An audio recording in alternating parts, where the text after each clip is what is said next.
Hello friends, welcome to day trader Telugu and good evening.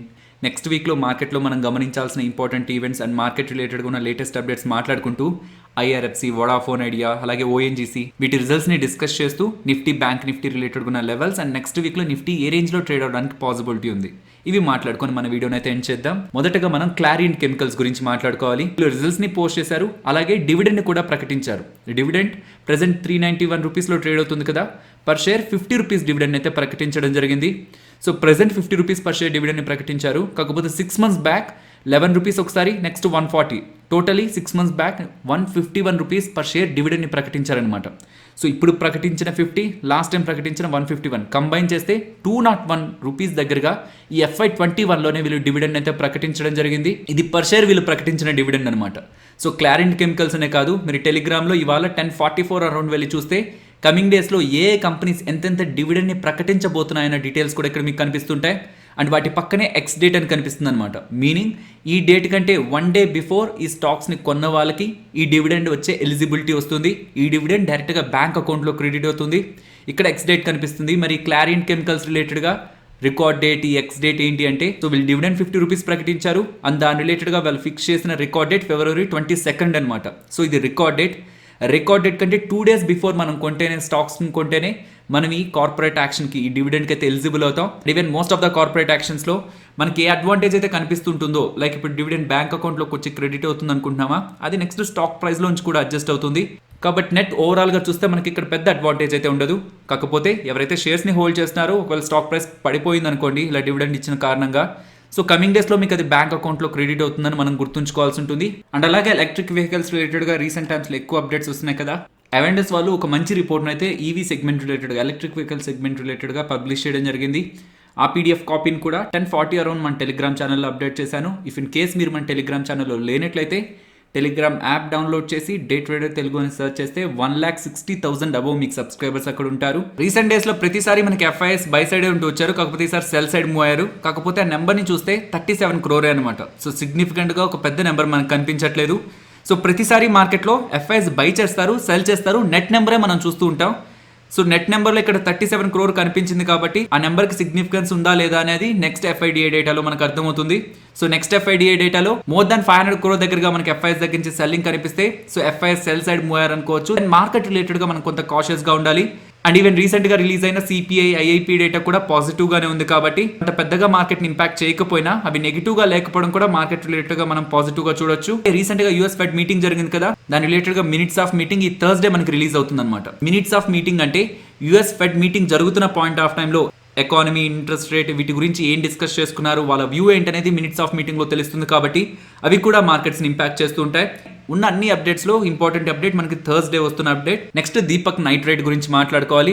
Deepak nitrite వాళ్ళు వాళ్ళ results ని post చేశారు. వాళ్ళు పోస్ట్ చేసిన నెంబర్స్, Q3 నెంబర్స్ అయితే స్ట్రాంగ్ గానే ఉన్నాయి. కంపెనీ రిలేటెడ్ గా ఇంకొంత ఇంపార్టెంట్ డేటా అంతా కూడా మీకు ఈ 2 images లో టెలిగ్రామ్ లో ఉంటుంది. February 13th evening 5 o'clock around post చేసిన ఈ 2 images లో ఉంటుంది. అండ్ ఇప్పుడు most of the social media platforms లో దీపక్ నైట్రైట్ గురించి ఎక్కువగా డిస్కషన్స్ వస్తున్నాయి. సో ఎప్పుడైతే ఒక స్టాక్ ని ఎక్కువ మంది మాట్లాడుతుంటారో, ఉండాల్సిన ప్రైస్ కంటే కూడా ఎక్కువ స్పెక్యులేషన్ కారణంగా స్టాక్ ప్రైస్ అనేది ఎక్కువగా ర్యాలీ అవుతుంటుంది.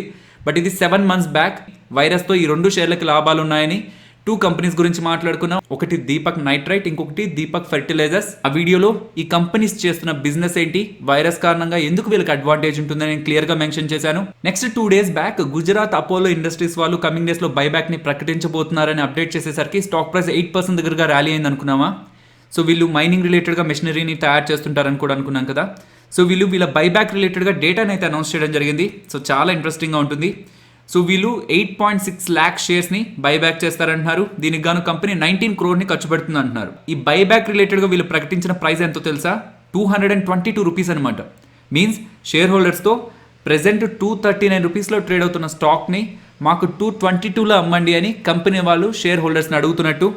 So mostly current market price కంటే కూడా బైబ్యాక్ ప్రైస్ ఎప్పుడు ఎక్కువగానే ఉంటుంది. బికాస్ కంపెనీ షేర్ హోల్డర్స్ నుంచి షేర్స్ కొనాలంటే ప్రెసెంట్ ట్రేడ్ అవుతున్న ప్రైస్ కంటే ఎక్కువగా అడిగితేనే కదా షేర్ హోల్డర్స్ తమ దగ్గర ఉన్న షేర్స్ని కంపెనీకి అమ్ముతారు. బట్ ఇక్కడ కంపెనీ 222 రూపీస్ని ప్రకటించడం జరిగింది. కాబట్టి ఇది డెఫినెట్లీ కంపెనీ రిలేటెడ్గా పాజిటివ్ అంశం అయితే కాదు. నెక్స్ట్ ఇంకొక IPO కూడా మార్కెట్లోకి రాబోతుంది. ఇది ఒక agrochemical company. So company name Heranba. ఈ IPO డేట్స్ February 23 ఈ IPO ఓపెన్ అవుతుంది అంటున్నారు. February 25 ఈ IPO క్లోజ్ అవుతుంది అంటున్నారు. బట్ ప్రైజింగ్ రిలేటెడ్ గా ఇంకా మనకు కంప్లీట్ ఇన్ఫర్మేషన్ అయితే రాలేదు. సో ఈ సెగ్మెంట్ లో ఆల్రెడీ మార్కెట్ లో కంపెనీస్ ఉన్నాయి, లైక్ ర్యాలీస్ కానీ, భారత్ రసాయన్ కానీ, సుమిటోమో కెమికల్స్ కానీ. సో ఇవి ఆల్రెడీ లిస్టెడ్ కంపెనీస్. సో వాటితో కూడా మనం కంపేర్ చేసి ఈ కంపెనీ వాల్యుయేషన్ ఎలా ఉందనేది కూడా కమింగ్ డేస్ లో డెడికేటెడ్ వీడియోలో గమనించే ప్రయత్నం చేద్దాం. Next RailTel grey market premium గురించి మాట్లాడుకోవాలి. As of now RailTel related గా 40 to 50% రేంజ్ అయితే గ్రే మార్కెట్ ప్రీమియం కి మెయింటైన్ అవుతుంది. ఐఆర్ఎఫ్సి గురించి మాట్లాడుకోవాలి ఫ్రెండ్స్.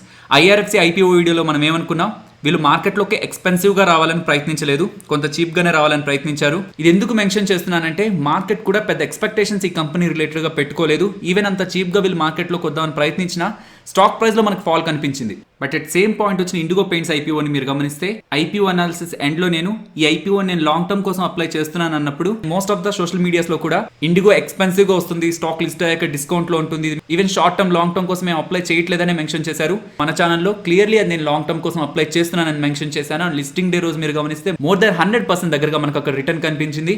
సో ఎంత ఎక్స్పెన్సివ్గా వస్తున్నారు, ఏ వాల్యుయేషన్స్లో వస్తున్నారు, ఇదే కాదు పాయింట్. మార్కెట్ ఎలాంటి ఎక్స్పెక్టేషన్స్ పెట్టుకుంది, ఆ ఇండస్ట్రీ రిలేటెడ్గా కమింగ్ డేస్లో ఎలాంటి గ్రోత్ ఉండడానికి పాసిబిలిటీ ఉంది. ఓకే, కమింగ్ టు ఐఆర్ఎఫ్సి, వాళ్ళ రిజల్ట్స్ ఎలా పోస్ట్ చేశారు. వాళ్ళ రిజల్ట్సే కాదు, కంపెనీ రిలేటెడ్గా ఇంకొక పాజిటివ్ అప్డేట్ కూడా చేశారు. ఈ అప్డేట్స్, ఈ రిజల్ట్స్ అండ్ వీళ్ళు వచ్చిన వాల్యుయేషన్ వీటన్నిటిని కంబైన్ చేస్తే ఐఆర్ఎఫ్సి రిలేటెడ్గా ప్రెసెంట్ ఉన్న డేటా పాజిటివ్గానే కనిపిస్తుంది. సో వాళ్ళ రిజల్ట్స్ని గమనిస్తే వాళ్ళ టాప్ లైన్ అయిన వాళ్ళ రెవెన్యూస్ మీన్స్ వాళ్ళ టోటల్ ఇన్కమ్ అలాగే వీళ్ళ ప్రాఫిట్స్ రెండు కూడా లాస్ట్ క్వార్టర్తో కంపేర్ చేసినా, లాస్ట్ సేమ్ క్వార్టర్తో కంపేర్ చేసినా మనకి గ్రో అవడం జరిగింది. ₹1.05 దగ్గరగా డివిడెండ్ ని కూడా ప్రకటించడం జరిగింది. ఈ FY21 లో ప్రీవియస్ గా 53 పైస్ దగ్గరగా వీళ్ళు డివిడెండ్ ని ప్రకటించారు. So present ₹1, last time 53 paise. ₹1.50 అంటే మనకు తక్కువగా కనిపిస్తుంది, కానీ ప్రెసెంట్ ట్రేడ్ అవుతున్న స్టాక్ ప్రైస్ 25 అనుకుంటే నియర్లీ 6% దగ్గరగా వీళ్ళు మనకి డివిడెండ్ ఇస్తున్నట్టు అనమాట. వీళ్ళు ఇచ్చిన ఇంకొక అప్డేట్, ఐఆర్ఎఫ్సి అనేది ఏంటి, ఒక ఎన్బిఎఫ్సి కదా. సో వీళ్ళు క్యాపిటల్ మార్కెట్స్ నుంచి డబ్బులు రేస్ చేస్తుంటారు, దానికి కాను వీళ్ళ బాండ్స్ ని సెల్ చేయాల్సి ఉంటుంది. సో వీళ్ళు రిలేటెడ్గా $750 million సంబంధించిన బాండ్స్ని ఐఎన్ఎక్స్లో సబ్స్క్రిప్షన్ కోసం లిస్ట్ చేసినప్పుడు విత్ ఇన్ 40 minutesలో కంప్లీట్గా సబ్స్క్రైబ్ అయిందంటున్నారు. అండ్ ఓవరాల్ సబ్స్క్రిప్షన్ 4 times అయిందంటున్నారు. మీన్స్ వీళ్ళు డబ్బులు రేస్ చేద్దామని వీళ్ళ బాండ్స్ని క్యాపిటల్ మార్కెట్లో సెల్ చేయడానికి పెట్టినప్పుడు దానికి మంచి స్ట్రాంగ్ డిమాండ్ కనిపించిందని చెప్తున్నారు. సో ఇప్పుడైతే ఐఎన్ఎక్స్ అంటే ఇండియా ఇంటర్నేషనల్ ఎక్స్చేంజ్, ఇది బిఎస్సికి సంబంధించిన సంస్థ. ఇప్పుడైతే ఐఎన్ఎక్స్లో లిస్ట్ చేసాం, కమింగ్ డేస్లో లండన్, సింగపూర్లో కూడా లిస్ట్ చేయబోతున్నామని ఐఆర్ఎఫ్సి వాళ్ళు అయితే అప్డేట్ చేస్తున్నారు. నెక్స్ట్ వడాఫోన్ ఐడియా వాళ్ళు కూడా వాళ్ళ రిజల్ట్స్ ని పోస్ట్ చేయడం జరిగింది. వాళ్ళు మనకి లాస్ పోస్ట్ చేశారనేలాగా డేటా అయితే కనిపిస్తుంటుంది వాళ్ళ రిజల్ట్స్ లో. కాకపోతే వీళ్ళ మెయిన్ నెంబర్స్ ని గమనిస్తే, వీళ్ళ రెవెన్యూస్ ని గమనిస్తే లాస్ట్ ఇయర్ సేమ్ క్వార్టర్ తో కంపేర్ చేస్తే మనకి 1.7% దగ్గరగా రెవెన్యూస్ ఫాలో అయ్యాయి. వీళ్ళ ప్రాఫిట్ ఆఫ్టర్ ట్యాక్స్ ని గమనించండి, మీన్స్ వీళ్ళ నెట్ ప్రాఫిట్ ని గమనించండి. 4,500 crores దగ్గరగా వీళ్ళు నెట్ లాస్ అయితే పోస్ట్ చేయడం జరిగింది.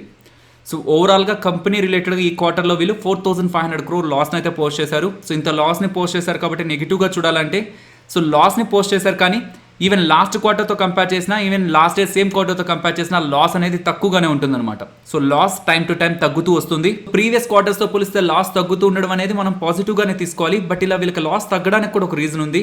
ఇండస్ టవర్ సేల్ రిలేటెడ్గా ప్రీవియస్ టైమ్స్లో డేటా పోస్ట్ చేస్తున్నాను టెలిగ్రామ్లో, అండ్ ఈవెన్ వీడియోలో కూడా అప్డేట్ చేశాను. ఇఫ్ ఇన్ కేస్ గుర్తున్నట్లయితే ఓకే, ఇఫ్ ఇన్ కేస్ గుర్తులేనట్లయితే ఇండస్ టవర్ రిలేటెడ్గా వడాఫోన్ ఐడియా వాళ్ళకి వాటా ఉందన్నమాట 11% దగ్గరగా. దాని రిలేటెడ్గా రీసెంట్ టైమ్స్లో సెటిల్మెంట్ అనేది జరిగింది. సో ఫామ్ అయిన కంపెనీలోనూ వీళ్ళకి వాటా ఇచ్చారు. అండ్ జరిగిన సెటిల్మెంట్ రిలేటెడ్గా వీళ్ళకి 1,700 crore దగ్గరగా వన్ టైం ప్రాఫిట్ వచ్చింది. సో 1,700 crore దగ్గరగా వన్ టైం ప్రాఫిట్ రావడంతో వీళ్ళ లాస్ అనేది ప్రీవియస్ క్వార్టర్తో పోల్చిన, లాస్ట్ ఇయర్ సేమ్ క్వార్టర్తో పోల్చిన తగ్గడం జరిగింది. సో ప్రాఫిట్ లాస్ ఇవే కాదు కదా ఒక టెలికాం కంపెనీ అంటే. సో వీళ్ళ సబ్స్క్రైబర్ బేస్ కూడా మనం గమనిస్తూ ఉంటాం. లాస్ట్ టైంతో పోలిస్తే వీళ్ళ సబ్స్క్రైబర్స్ 20 lakh దగ్గరగా తగ్గారంటున్నారు. సో సబ్స్క్రైబర్స్లో డిక్రీజ్ కనిపిస్తుంది, ఇది నెగిటివ్గానే చూస్తాం. కాకపోతే వీళ్ళ 4G కస్టమర్ బేస్ అనేది 30 lakh ఇంప్రూవ్ అయింది అంటున్నారు. వీళ్ళ 4G కస్టమర్స్ 30 lakh పెరగడం అనేది మనం పాజిటివ్గా తీసుకోవాలి. బికాస్ సబ్స్క్రైబర్స్ తగ్గుతున్నారన్న విషయం మనకి టైం టు టైం డేటాను చూస్తే అర్థమవుతూ ఉంటుంది. కానీ ఇలా 4G కస్టమర్స్ ఎంతవరకు పెరుగుతున్నారు, 4G కస్టమర్స్ ఒక ట్రెండ్ ఎలా ఉందనేది రిజల్ట్స్ అప్పుడే మనకు తెలుస్తుంది. కాబట్టి ఇప్పుడు ఇలా వీళ్ళు 4G కస్టమర్స్ 30 lakhs దగ్గరగా పెరగడం అనేది పాజిటివ్గా తీసుకోవచ్చు. లాస్ట్ టైం 119 వీళ్ళ ఆర్పు అని చెప్తే ఈసారి 121 అంటున్నారు. సో ఆర్పులో గ్రోత్ అయితే ఉంది. సో ఇది వీళ్ళ కీ ఫైనాన్షియల్ నెంబర్స్. అండ్ వీళ్ళ అప్పును కూడా కమింగ్ డేస్లో తగ్గించుకోవడానికి 25,000 crores దగ్గరగా డబ్బుల్ని రైజ్ చేయబోతున్నామని అయితే అప్డేట్ చేస్తున్నారు. అండ్ ప్రెసెంట్ వీళ్ళ అప్పులు నియర్లీ 1.17 lakh crore ఉంది. సో 1,17,000 కోట్ల దగ్గరగా వీళ్ళకి అప్పులు ఉన్నాయి. ఇందులో 94,000 కోట్ల దగ్గరగా గవర్నమెంట్కి చెల్లించాల్సి ఉంటే 23,000 crores దగ్గరగా ఫైనాన్షియల్ ఇన్స్టిట్యూషన్స్కి వీళ్ళు మనీ అనేది డెట్ రూపంలో పే చేయాల్సి ఉంటుంది. రిజల్ట్స్లో నెగిటివ్ డేటా పాయింట్స్ కంటే పాజిటివ్ డేటా పాయింట్స్ ఎక్కువగా ఉన్నాయి. నెక్స్ట్ ఫ్యూచర్ రిటైల్ గురించి మాట్లాడుకోవాలి. ఇప్పటి వరకు ఫ్యూచర్ రిటైల్ అమెజాన్ రిలేటెడ్గా ఉన్న కోర్ట్ ఇష్యూస్ని ఫ్యూచర్ గ్రూప్ వాళ్ళు అలాగే అమెజాన్ వాళ్ళు ఫేస్ చేస్తూ వచ్చారు. కాకపోతే ఇప్పుడు రిలయన్స్ రీటైల్ వాళ్ళు కూడా ఎంటర్ అవ్వడం జరిగింది. బికాస్ ఈ డీల్ వాళ్ళకు కూడా చాలా ఇంపార్టెంట్, రిలయన్స్ ఇండస్ట్రీస్ కూడా. ఈ future group Reliance industries related గా ఉన్న డీల్ రిలేటెడ్ గా ఫైనల్ స్టేజ్ అనేది NCLT చేతుల్లో ఉంది. NCLT ఒకవేళ ఈ డీల్కి ఆమోదంగా తెలిపినట్లయితే మీన్స్ ఈ డీల్ జరగచ్చు. రిలయన్స్ రీటైల్ వాళ్ళు ఫ్యూచర్ గ్రూప్కి సంబంధించిన రీటైల్ ఆస్తులను కొనుక్కోవచ్చిన NCLT వాళ్ళు అప్రూవ్ చేయగలిగినట్లయితే ఈ డీల్ అనేది కంప్లీట్ అవుతుంది. కాబట్టి ఫ్యూచర్ గ్రూప్ వాళ్ళు NCLT దగ్గరికి వెళ్ళి మేము ఇలా రీటైల్ ఆస్తుల్ని రిలయన్స్ ఇండస్ట్రీస్ వాళ్ళకి అప్పగిస్తున్నట్టు మా షేర్ హోల్డర్స్ దగ్గర నుంచి అప్రూవల్ తీసుకోవడానికి, షేర్ హోల్డర్ మీటింగ్ కండక్ట్ చేయడానికి మాకు అప్రూవల్ ఇవ్వండి అని NCLT వాళ్ళని అప్రోచ్ అయితే, అట్ సేమ్ పాయింట్ అమెజాన్ వాళ్ళు కూడా అప్రోచ్ అయ్యి మీరు అలా అనుమతి ఇవ్వకండి, బికాస్ అలా అనుమతి ఇస్తే ఈ డీల్ కంప్లీట్ అయిపోతుంది, మాకు కొంత టైం ఇస్తే మేము లీగల్గా ఫైట్ చేస్తున్నాం, లీగల్గా మేము విన్ అవుతాం, ఇప్పుడే మీరు వీళ్ళకి అనుమతి ఇవ్వద్దని NCLT వాళ్ళని అమెజాన్ వాళ్ళు కూడా అప్రోచ్ అయ్యారు. కానీ ఈసారి వీళ్ళిద్దరే కాకుండా రిలయన్స్ రీటైల్ వాళ్ళు కూడా అప్రోచ్ అవ్వడం జరిగింది. ఇవన్నీ విన్న NCLT వాళ్ళు ఫైనల్ ఆర్డర్ ని రిజర్వ్ చేయడం జరిగింది. మీన్స్ కండక్ట్ చేసుకోమని చెప్పలేదు, చెయ్యొద్దు అని చెప్పలేదు, కొన్ని డేస్ తర్వాత ఫైనల్ ఆర్డర్ ఇస్తారంటున్నారు. నెక్స్ట్ ONGC గురించి మాట్లాడుకోవాలి. సో వీళ్ళ రిజల్ట్స్ గురించి మాట్లాడుకునే ముందు వీళ్ళు పర్ షేర్ ₹1.75 అయితే డివిడెండ్ గా ప్రకటించడం జరిగింది. అండ్ ఆ డివిడెండ్ కి February 20 రికార్డ్ డేట్ అనమాట. ఇక్కడ మీరు క్లియర్ గా గమనించవచ్చు, ఇయర్ ఆన్ ఇయర్ కంపారిజన్ లో వీళ్ళ revenues, operating profit, net profit ఈ మూడిట్లో కూడా సిగ్నిఫికెంట్ గా మనకి డ్రాప్ కనిపించడం జరిగింది. అండ్ ఈవెన్ క్వార్టర్ కంపారిజన్ ఇక్కడ మీరు గమనిస్తే వీళ్ళ టోటల్ ఇన్కమ్ 20% దగ్గరగా గ్రో అయినా వీళ్ళ నెట్ ప్రాఫిట్ 40% దగ్గరగా ఫాలో అవడం జరిగింది. దీనికి వీళ్ళు రీజన్స్ కూడా అప్డేట్ చేస్తున్నారు. సో ట్యాక్సెస్ పెరగడం అలాగే ఎక్స్పెన్సెస్ పెరగడం అంటున్నారు. సో ఎక్స్పెన్సెస్ ఎక్కడెక్కడ పెరిగాయి అనేది కూడా గమనించాలి. వీళ్ళ రెవెన్యూస్ కింద ఎక్స్పెన్సెస్ ఉంటాయి కదా, సో ఆ సెక్షన్ లో వచ్చి మనం గమనిస్తే వీళ్ళ ఎక్స్ప్లోరేషన్ కాస్ట్ కానీ, ఫైనాన్స్ కాస్ట్ కానీ, అలాగే స్టాట్యూటరీ లెవీస్ కానీ వీటి రిలేటెడ్ గా ఎక్స్పెన్సెస్ పెరగడం కారణంగానే కాబట్టి మార్జిన్స్ లో మాకు ఫాల్ కనిపించి ఫైనల్ గా మా నెట్ ప్రాఫిట్స్ ఫాల్ అయ్యాయి అంటున్నారు. ఓవరాల్ నెంబర్స్ ఎక్స్పెక్టెడ్ కంటే బిలోనే ఉన్నాయి. కాకపోతే లాస్ట్ 1 month నుంచి మార్కెట్ ర్యాలీ అవుతున్నా ONGC అనుకుగా ర్యాలీ అవ్వలేదు కాబట్టి మార్కెట్ ఆల్రెడీ ఇలాంటి రిజల్ట్స్ వస్తాయని ఎక్స్పెక్ట్ చేస్తూ అందుకే స్టాక్ ప్రైస్ ర్యాలీ కూడా అవ్వకపోయిండొచ్చు. నెక్స్ట్ నిఫ్టీ అలాగే bank Nifty support and resistance మాట్లాడుకుందాం ఫ్రెండ్స్. సేమ్ లెవెల్స్ ని నిఫ్టీ బ్యాంక్ నిఫ్టీ రిలేటెడ్ గా మెయింటైన్ చేస్తున్నాను. బ్యాంక్ నిఫ్టీ సపోర్ట్ ఒకటే చేంజ్ చేశాను, బికాస్ ప్రీవియస్ గా మాట్లాడుకున్న సపోర్ట్ కొంత ఎక్కువ దూరంలో ఉంది. ప్రెసెంట్ ఉన్న లెవెల్స్ నుంచి దగ్గరగా చూడాలనుకుంటే 35,680 మనం సపోర్ట్ గా గమనించవచ్చు. ప్రీవియస్ గానే అనుకున్నాం Nifty resistance, bank Nifty resistance, exact గా ఈ లెవెల్స్ దగ్గరకు వచ్చి మనకి నిఫ్టీ బ్యాంక్ నిఫ్టీలో కరెక్షన్ కనిపించింది. కాబట్టి ఈ లెవెల్స్ దగ్గరకు వస్తున్నప్పుడు మార్కెట్ ఒక ప్రైస్ యాక్షన్ గమనించడానికి ప్రయత్నించండి. ఓకే, సో రెసిస్టెన్స్ అంటే అక్కడికి వచ్చి నిఫ్టీ బ్యాంక్ నిఫ్టీ ఫాలో అవ్వాల్సిందేనా అంటే, ఆల్రెడీ ట్రేడ్ లో ఉన్నవారు ఆ పొజిషన్ దగ్గరకు వస్తున్నప్పుడు స్టాప్ లాస్ దగ్గరికి తెచ్చుకుంటారు. ఆ ట్రేడ్ తీసుకోవాలనుకుంటున్న వాళ్ళు ఆ లెవెల్ పైన సస్టైన్ అవుతుందా ఆర్ బిలో సస్టైన్ అవుతుందా అనేది ఒక కన్ఫర్మేషన్ తీసుకున్న తర్వాతే మార్కెట్ ట్రెండ్ రిలేటెడ్ గా ఒపీనియన్ ఫామ్ అవుతుంది. కాబట్టి నెక్స్ట్ ట్రేడ్ తీసుకోవడానికి ప్రయత్నిస్తారనమాట. కాబట్టి most of the stocks related గా, ఇండెక్స్ రిలేటెడ్ గా సపోర్ట్ అండ్ రెసిస్టెన్స్ ని ప్రైమరీగా ప్రతి ఒక్కరు గమనిస్తూ ఉంటారు. నెక్స్ట్ నిఫ్టీ ఆప్షన్ చైన్ మాట్లాడుకుందాం ఫ్రెండ్స్. ఇప్పుడు మనం చూస్తున్నది February monthly expiry contract data. Next week లో Nifty 14,800 to 15,500 in between the 7 point range move అవ్వడానికి పాసిబిలిటీ ఉంటుందని నేను గమనిస్తున్నాను. కాకపోతే 15,000 డౌన్ సైడ్ బ్రేక్ అయి క్లోజ్ అవ్వనంత వరకు కూడా నేను పాజిటివ్ వ్యూతోనే ఉన్నాను. సో ఫైనలీ ఇది ఫ్రెండ్స్ మన వీడియో. నచ్చిందా? నచ్చితే వీడియోని లైక్ చేయండి ఫ్రెండ్స్. అండ్ ఈ వీడియో మన వాళ్ళకి యూజ్ అవుతుంది అనుకుంటే తప్పకుండా షేర్ చేయండి. అండ్ మన ఛానల్ని సబ్స్క్రైబ్ చేయనట్లయితే ఛానల్లో ఉన్న వీడియోస్ని గమనించండి. ఆ వీడియోస్ మీకు ఇంట్రెస్టింగ్గా అనిపిస్తే ఛానల్ని సబ్స్క్రైబ్ చేసి పక్కనే ఉన్న బెల్ ఐకాన్ క్లిక్ చేయండి. మరొక ఇంట్రెస్టింగ్ వీడియోతో మళ్ళీ మీ ముందుకు వస్తాను. అంతవరకు టేక్ కేర్. జై హింద్.